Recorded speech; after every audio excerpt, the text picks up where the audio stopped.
बहुत कृपा करी, दर्शन दिए आगे, बहुत कृपा करी। मैं दास तो प्रायः वृंदावन में जब रहता हूँ तो नित्य उसमें दर्शन होते थे, दर्शन होते थे।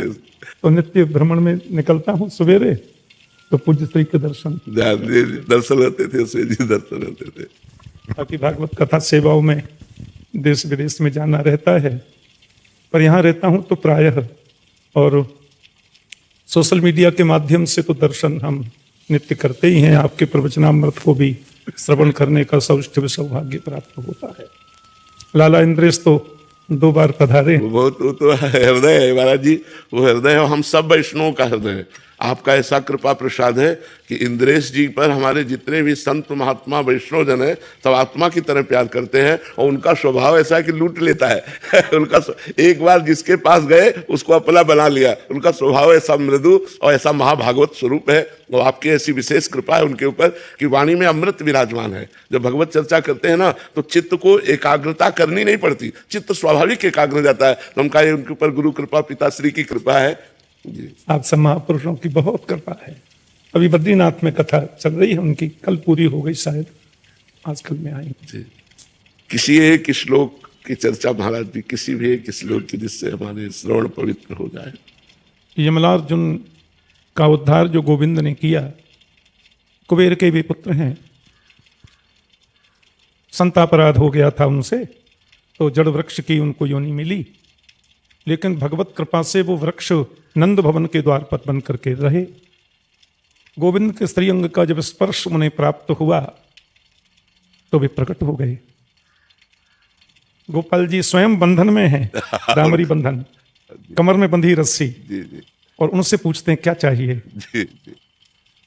तो उन्होंने बड़ी सुंदर बात कही कि वाणी गुणानुकथने श्रवणौ कथायाम हस्तौ च कर्मसु मनस्तव पादयोर्नः स्मृत्यां शिरस्तव निवास जगत् प्रणामे दृष्टि सताम दर्शनेस्तु भवत्तनूनाम। गोविंद एक आशीर्वाद मिले, वाणी आपके गुणों का गान करे। वाणी की सफलता इसी में है, और कान तो मिले ही इसलिए हैं, इनको श्रवण नाम इसीलिए मिला कि ये श्रवण करें, ये कृपा आपकी प्राप्त हो। हाथों से आपकी सेवा कार्य में ये लगे रहे, हस्तौच सेवा कर्म ही करें, और मनस्तव पादयोर नह स्माकम, हमारा मन आपके चरणों में उस चिंतन में रहे। चिंता से चिंतन की यात्रा, यही तो भागवत धर्म है। तो चिंता से मुक्त होकर के चिंतन में शिव युगल चरणों के अलावा और कुछ न रहे। और हमारा सिर, हे जगत प्रणम्य गोविंद, हमारा सिर आपके चरणों में झुका रहे। और दृष्टि ही सताम, सबसे महत्वपूर्ण बात यहां कही, दृष्टि ही सताम दर्शनेस्तु भवत्तनूनाम, हमारी दृष्टि संतों का दर्शन करे, महापुरुषों का दर्शन करे। तो भगवान बोले हमारा क्यों नहीं, संतों के दर्शन की बात आपने क्यों की। बोले संत कोई अलग थोड़ा ही है, भवत्तनूनाम, वे तो आपके तनु हैं, आपका श्री विग्रह है। मोते अधिक संत करे लेखा। भगवान कपिल ने श्रीमद् भागवत जी में संतों की महिमा बताई है। तितिक्षवः कारुणिकाः सुहृदः सर्वजन्तुषु समत्वेन च सर्वात्मा भगवान संप्रसीदति। साधुओं के लक्षण, तितिक्षवः, बड़े से बड़े कष्ट को मुस्कुरा के सहना। परसों कुछ लोग मेरे पास आए थे, तो महाराज जी जब लोग आते हैं तो आपकी चर्चा होती है, और उसमें मन हमारा बड़ा हृदय द्रवित होता है और आह्लादित हो जाता है आपकी चर्चा आते ही। तो बोले बाबा महाराज के बारे में आप क्या कहेंगे। मैंने कहा बाबा तो स्वस्थ हैं, बाबा पूर्ण स्वस्थ हैं। शरीर की स्वस्थता और अस्वस्थता बनी रहती है, ये तो हम लोगों के साथ में भी चलता है। हमारा जी 66 वर्ष पूरे हो रहे हैं शरीर के, और 50 वर्ष भागवत की कथा सेवा करते करते 10 फरवरी को पूर्ण हो गए। तो मैंने कहा बाबा तो स्वस्थ हैं, वो तो श्री लाडली लाल जी की निज सेवा में रहते हैं, नित्य निवृत्त निकुंज के वो निवासी हैं। और मैंने कहा बाबा तो मुझे ऐसा लगता है, हम तो ब्रजवासी हैं, मैंने कहा मैं जहां तक समझता हूं संत कृपा से वो तो प्रिया जी की सहचरी हैं। इस भाव में वो लोगों का मार्गदर्शन करने के लिए, लोगों को शिक्षा प्रदान करने के लिए श्री राधावल्लभ लाल के चरणों में उनका आश्रय बने, उनका मन लगे, इसलिए इस रूप में पधारे हैं। श्रीमद् भागवत में एक बड़ी सुंदर चर्चा है महाराज जी। वसुदेव जी कंस को उपदेश कर रहे हैं भागवत में। मृत्युर्जन्म बताम वीर देहे न सहजायते अद्य वाब्द शतांतेर्वा मृत्युर्वै प्राणिनाम ध्रुव। कंस से बोले ये मृत्यु क्या है? हमारी बहन है, खास बहन। मृत्युर्जन्म बताम वीर देहे न सहजायते, ये हमारे शरीर के साथ में जन्म लेती है। और जिस समय शरीर जन्म लेता है साथ में मृत्यु आती है। बहन है खास हमारी। अद्यवाब्द शतांतेर्वा मृत्युर्वै प्राणिनाम ध्रुव। आज कल 15 दिन बाद 100 वर्ष बाद मृत्यु ये होगी। प्राणिनाम ध्रुव, ये ध्रुव है, निश्चित है, ये होगी। और हम तो शरीर है ही नहीं, हम तो दिव्य आत्मा है। नात्मा जजान न मरिष्यति नेधते सब। भागवत में नव योगेश्वर संवाद में योगेश्वर महापुरुष राजा जनक को बता रहे हैं, नात्मा जजान न मरिष्यति नेधते सब नक्षीयते वनविद व्यभिचारिणाम ही।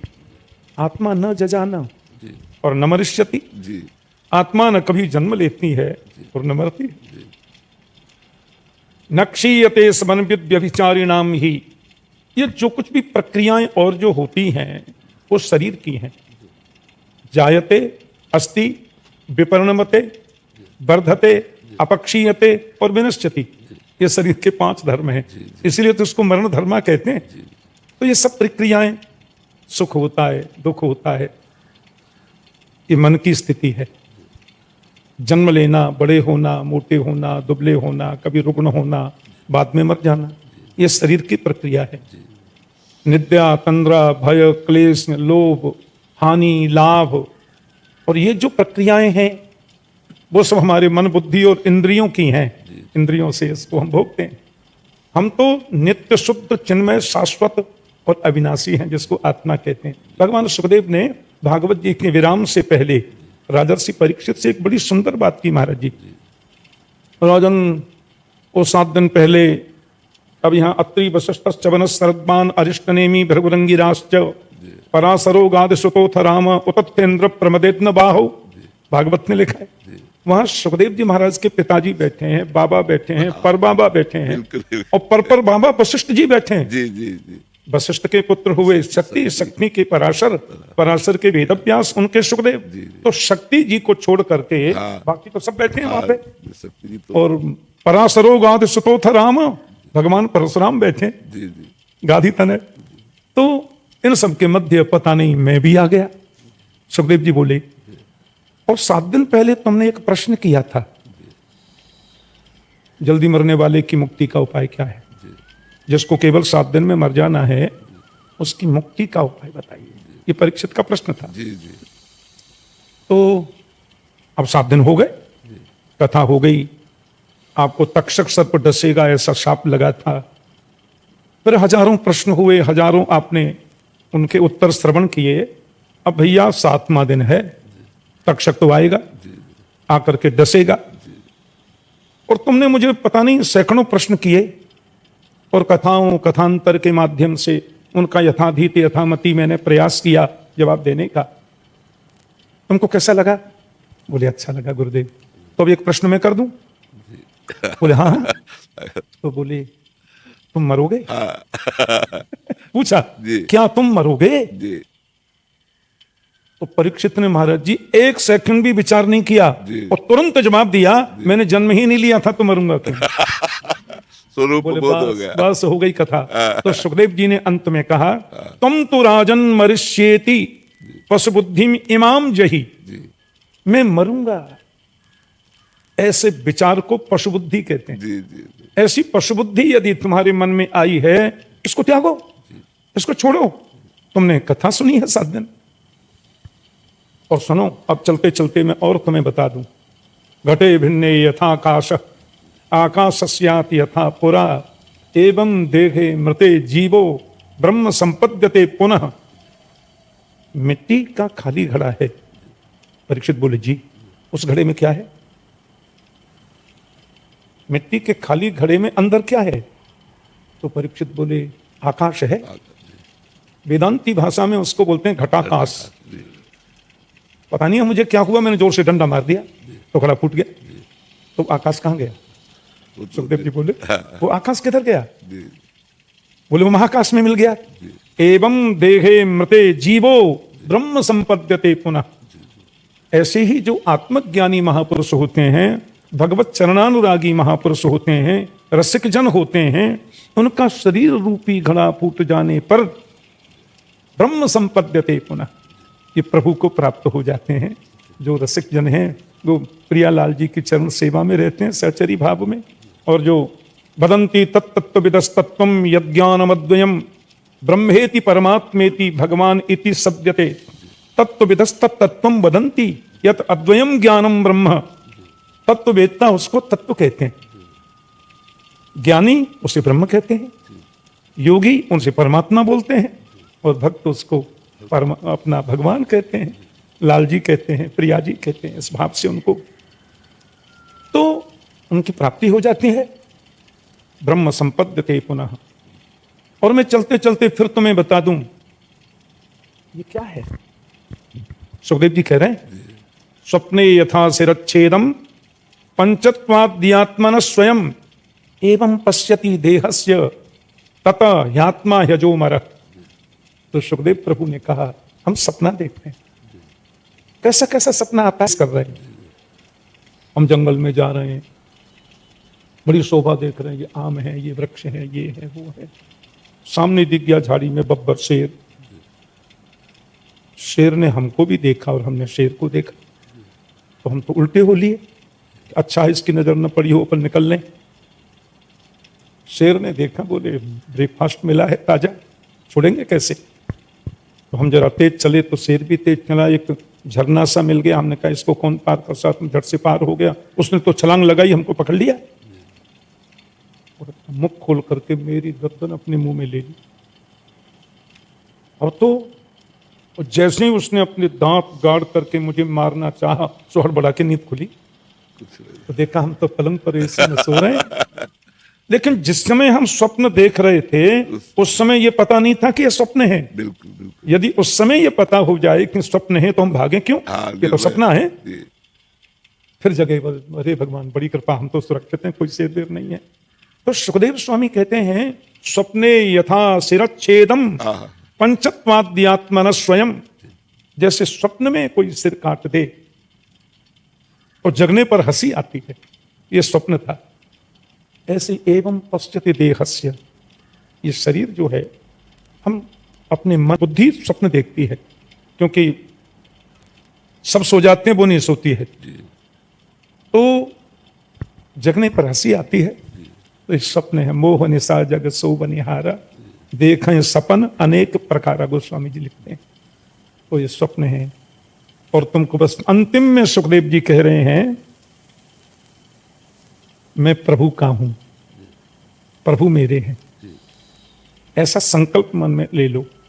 ब्रह्मभूत प्रसन्नात्मा, गीता में कृष्ण बता रहे हैं, ब्रह्मभूत प्रसन्नात्मा न सोचती न कांक्षति समः सर्वेषु भूतेषु मदभक्तिम लभते पराम। पराभक्ति की बड़ी विचित्र व्याख्या की है गोविंद ने श्रीमद् भगवत गीता में, योगेश्वर ने। तो इस पराभक्ति की प्राप्ति जिससे हो जाए, पराभक्ति जिसको मिल जाए, काय का जन्म और काय की मृत्यु। तो मैंने उन लोगों को बताया, बहुत देर तक बात चली। हमने कि बाबा तो हमारे लाडली लाल के बड़े प्रिय हैं और उनकी सहचरी भावापन्न सखी हैं, और ये शरीर रूप में वे पधारे हैं हम लोगों के कल्याण के लिए। और शरीर तो आगमा पायनो नित्यम तंत्र तिक्षस्व भारत, कृष्ण कह रहे हैं गीता में। कब आए कब जाए। ये मेरा सद्भाग्य महाराज जी कि बचपन से हम संतों को ही सुनाए, उनकी गोद में ही पले, और महापुरुष बड़ा प्यार करते हैं, बहुत आदर देते हैं, जिसके हम योग्य नहीं हैं। भगवान राम ने श्री रामायण जी में 2 बातें कही हैं। किष्किंधा कांड में बाली की पत्नी को उपदेश देते समय कह रहे हैं, चित्त जल पावक गगन समीरा, पंच रचित अति अधम शरीरा। पृथ्वी जल तेज वायु आकाश, इन 5 तत्वों से बनने वाला शरीर, त्वक चर्म मांस रुधिर मेद मज्जा अस्थि, इन 7 धातुओं से निर्मित यह शरीर अधम है। राम जी कह रहे हैं। वही राम जी उत्तरकांड में कह रहे हैं, गुरु जी के आश्रम में वशिष्ठ जी के सामने हजारों अवधवासियों की उपस्थिति में साधक संत भी बैठे हैं, तो भगवान राम कह रहे हैं, ये शरीर क्या है? बोले साधन धाम मोक्ष कर द्वारा।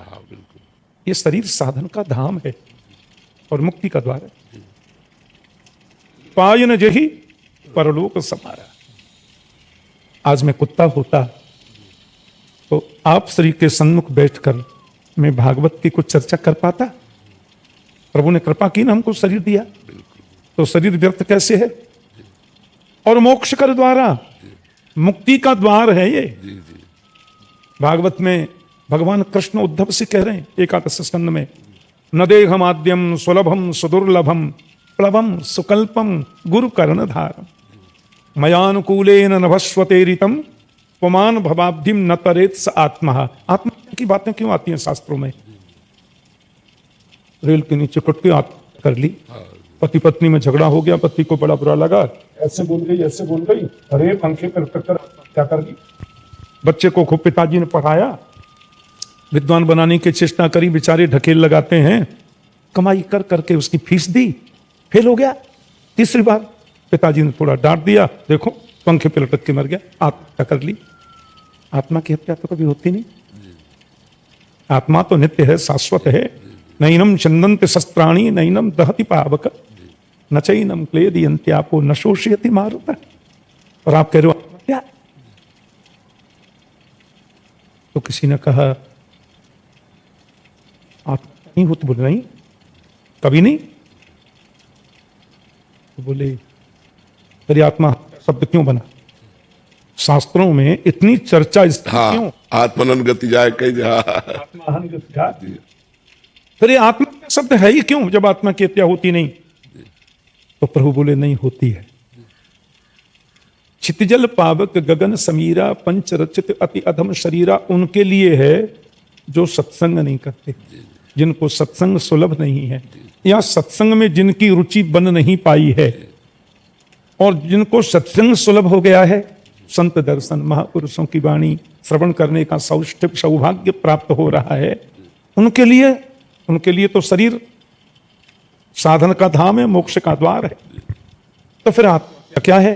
तो कृष्ण भागवत में बता रहे हैं प्रभु उद्धव को, न देहमाद्यम सुलभम सुदुर्लभम प्लवम सुकल्पम गुरु कर्णधारम मयानुकूलेन नभस्वते ऋतम पुमान भवाब्धिम न तरित स आत्मा। आत्मा ये शरीर हमें सुलभता से मिल गया है, लेकिन कृष्ण कह रहे हैं सुदुर्लभम, बड़ा दुर्लभ है, हम मिल गया सहजता में। प्लवम सुकल्पम गुरु, बल्कि मैं तो कहूँ, भगवान बोले मैं तो कहूँगा ये नाव है, भवसागर से पार जाने की नाव है, भवसागर की नौका है। इससे भवसागर अपन पार हो सकते हैं, कथा सुन सकते हैं, जीवन में उतार सकते हैं, भगवत चरणों में प्रीति जागृत अपनी उत्तरोत्तर कर सकते हैं। तो ये कृपा है ना, शरीर मिला तभी तो है। बोले वो तो ठीक है, आपकी नौका भी मजबूत है, पर भवसागर भी कोई छोटा नाला तो है नहीं, इसको पार करना कोई मजाक है क्या? माया के उसमें रहता है ये पूरा। दैवी हेसा गुणमयी मम माया दुरत्यया मामे वजे प्रपद्यन्ते मायाम एताम तरन्ते। कृष्ण तो माया की बड़ी प्रबलता बता रहे श्रीमद् भगवत गीता में कि ये कोई ऐसी वैसी नहीं है माया। तो ये कैसे पार करेंगे? बोलो गुरु कर्णधारम, इस नाव को खेलने वाले चलाने वाले सदगुरु हैं, इसके कर्णधार सदगुरु हैं। गुकारस्तंधकारस्यात् रुकारस्तन निरोधक अंधकार निरोधत्वात् गुरुरित्य विधीयते। ग अंधकार है, रू प्रकाश है, अज्ञानांधकार से निकालकर जो ज्ञान का प्रकाश देवे वो गुरु है। गुरु बिन भवन देता रहे न कोई, गुरु कर्णधार हैं इसके।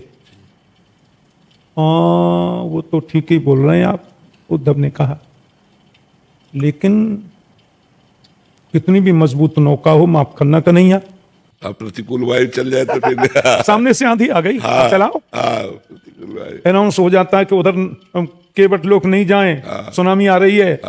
तो प्रभु ने एक बड़ी मीठी बात कही कि मयानुकूलेन नभस्वतेरितम। जी, गुरुदेव तो चला रहे थे, पर गुरु की कृपा से मैं अनुकूल वायु बनकर पीछे से उसको धक्का दे रहा हूं। बिल्कुल बिल्कुल, फिर भी व्यक्ति भवसागर पार नहीं हो जाए, स आत्महा, हाँ बिल्कुल, ये आत्महत्या है। बिल्कुल बिल्कुल, इसको आत्महत्या कहते हैं। शरीर मरना पड़ना आत्महत्या नहीं है। तो उद्धव ने कहा, महाराज जी का जब बात, तो हम लोग कितने बड़े भाग्यवंत हैं। अहो अमीशाम किम कार्य शोभनम प्रसन्न ऐसाम स्विदित स्वयं हरि। देवता भी प्रशंसा करते हैं।